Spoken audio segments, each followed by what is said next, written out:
जरूरत है कि इस वक्त जो बीजेपी के तमाम लीडर हैं उनको जहनी बीमारी हो गई है। ये मुल्क एक सेकुलर मुल्क है, यहाँ हिंदू मुस्लिम सिख ईसाई गंगा जमनी तहजीब के तहत इकट्ठे रहते हैं।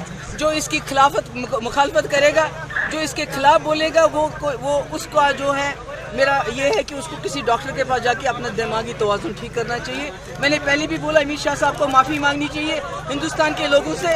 ये गांधी का हिंदुस्तान है, ये अमित शाह या मोदी का हिंदुस्तान नहीं। 99 में यही बीजेपी वाले अब्दुल्ला साहब के घर पे चले गए भीख मांगने के लिए और उमर साहब को मिनिस्टर बनाया बीजेपी सरकार में, ताकि जो बीजेपी का एजेंडा है कश्मीर को लेके पूरी दुनिया में उसको प्रोपोगेट करे उमर साहब। इसी तरह जब 2015 में इलेक्शन रिजल्ट आया और इन्होंने मोदी जी ने जो आपके राम माधव साहब है उसको 2 महीने तक डिप्यूट किया और मुफ्ती साहब की मिन्नतें करते रहे, मुफ्तीज़ की मिन्नतें करते रहे कि हमारे साथ सरकार बनाइए, हम 370 के साथ नहीं छेड़ेंगे, हम एस्पा को ख़त्म करेंगे, हम आपके पावर प्रोजेक्ट वापस करेंगे, हम पाकिस्तान से बात करेंगे, हम हुर्रियत से बात करेंगे। यानी तमाम शर्तें मानने के लिए तैयार हो गए वो उसी मुफ्ती साहब के साथ जिसकी वो आज मुखालफत करते हैं। इलेक्शन से पहले कांग्रेस ने अफजल गुरु को 28 नंबर से उठा के फांसी लगाई। पूरे मुल्क में ये दिखा रहे थे कि हम कितनी सख्ती कर सकते हैं कश्मीरी मुसलमानों के साथ।